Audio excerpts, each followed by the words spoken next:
In this episode of Home Theater Geeks, I answer a question from Christian Dietz, who wonders about resolution on YouTube. So stay tuned. Podcasts you love. From people you trust. This is TWiT.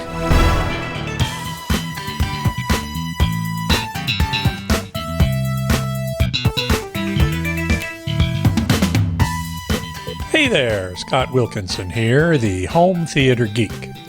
In this episode, I answer a question from Christian Dietz, who asks, I have a Sony X900F TV, which is the best TV I have ever had by far, with a Roku Ultra 2024.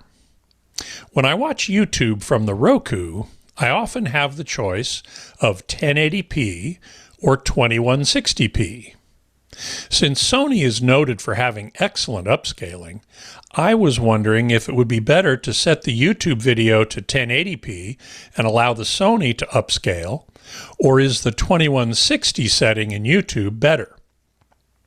I know the simple answer is whatever looks better, but from a technical standpoint, which option is better?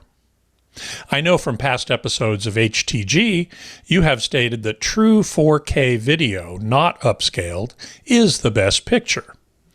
But are 2160p video settings in YouTube true 4K or upscaled by YouTube? Thank you for any advice you can provide. Well, thanks for the question, Christian.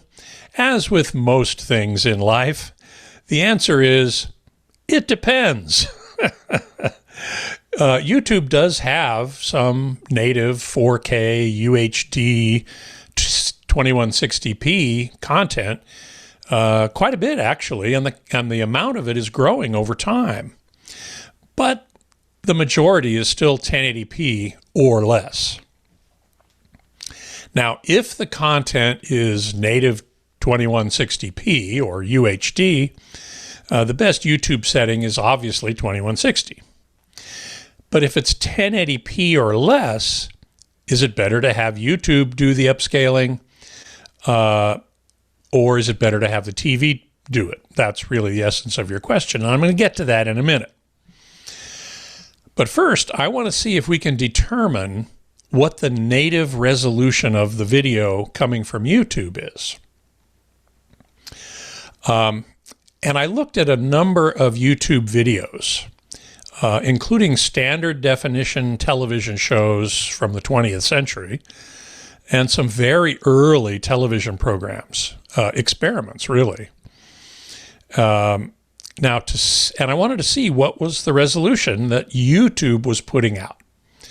So it turns out that you can determine that while the video is playing. Basically, you want to click on the settings icon, which looks like a gear in the lower right of the image. On Roku, this icon appears when I press the A or B button on the remote, which you can see here. Now, I've seen different images of different remotes for the Roku Ultra, and yours may very well be different.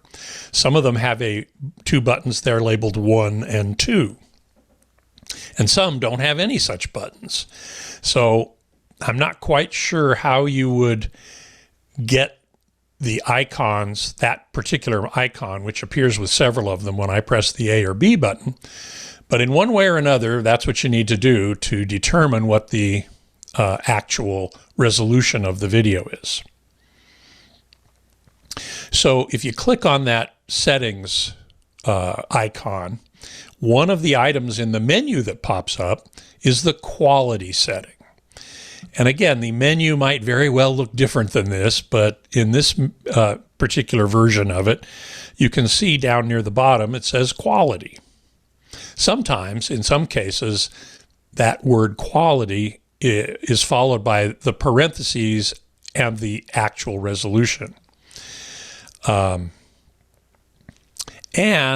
if you then click on that quality button, you'll get another menu, And here we see apparently there's a new YouTube quality menu on the right, on the left here.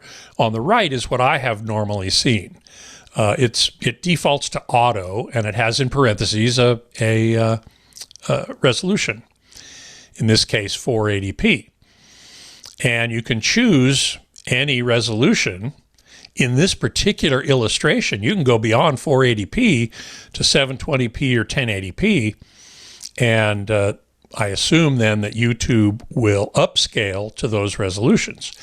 In my personal experiments on my system, I didn't see resolutions higher than what's in the auto setting, which I have to assume is the default or the native resolution of the content. In this new interface, you can see you can select higher auto or higher picture quality, or data saver, which means lower picture quality, and or selecting a specific resolution, which gives you, I think, this menu on the right. Anyway, that's how you can tell, probably, what the resolution, the native resolution of the video is on YouTube. Many of the older TV shows that I looked at from the 50s and 60s, which would obviously have been standard definition or 480p, were actually shown on YouTube at 1080p. So I assume whoever uploaded it to YouTube scaled it up to 1080p. There are also lots of documentaries about the early days of television, say, which have clips, but those documentaries themselves are all at 1080p. So the YouTube video is at 1080p. Now, I did find some examples of 480p or even less for some very early programs, which means they were uploaded in their native resolution. And in those cases, as I said before, the available resolutions in that quality list are at or below the auto setting.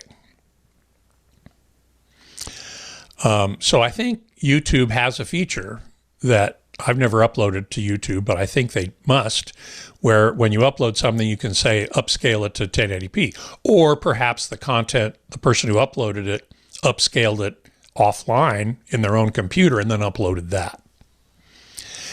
Now, I will have to say there is some gorgeous 4K content on YouTube, and I looked at some of it. It's beautiful. It's mostly nature photography, but I would definitely take a look at that because it's gorgeous. And it defaults to 4K or 2160p as long as your display can accommodate it, which your Sony X900 certainly can. It can also be shown at lower resolutions if necessary.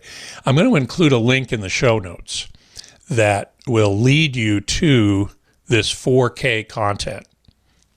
So, back to your question. If there's any upscaling to do on YouTube content, which device does a better job of it? In your question, you ask, quote, are 2160p video settings in YouTube true 4K or upscaled by YouTube? I suspect that the choice you are given when you see this choice on your screen comes from the Roku, not from YouTube. The Roku wants to know what resolution do you want to display it in. And it's regardless of what the native resolution of the YouTube video is. I don't think it's coming from YouTube. It's coming from Roku. As to which upscaler is better, I'm afraid the answer is it does come down to which looks better to you. So here's how I would do it. I would find a YouTube video that's 1080p or lower and play it at that resolution from the Roku, which means that the Sony TV will be upscaling it.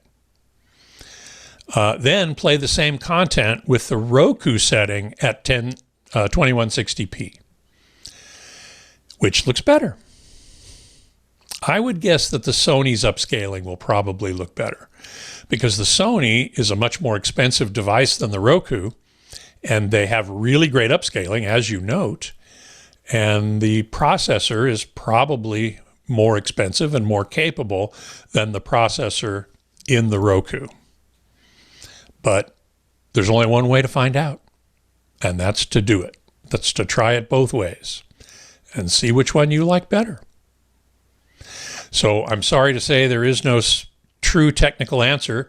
If I was an engineer at Sony or at Roku or at the company that designs video processor chips, I might be able to answer that more objectively, but I'm not. So the best I can do is try it both ways. And the best you can do is try it both ways. Now, if you have a question for me, send it along to htg@twit.tv, and I'll answer as many as I can right here on the show. And if you have a home theater you're proud of, send me some pics. I'd love to see them, and maybe we'll get you on the show to take us on a tour. Until next time, geek out. Hey everybody, the show's over, but the listening continues at twit.tv. In fact, we've got so many great shows, I don't even know where to start. Well, how about Intelligent Machines? That's a show where we cover AI, robotics, and all this smart stuff all around you with two of the most fun, smart people I know, Paris Martineau and Jeff Jarvis. It's often philosophic, we sometimes debate, but if you're interested in AI in this world that is changing so fast, this is the show for you. Intelligent Machines, you'll find it at twit.tv/IM, our website, or wherever you get your podcasts. I'll be looking for you.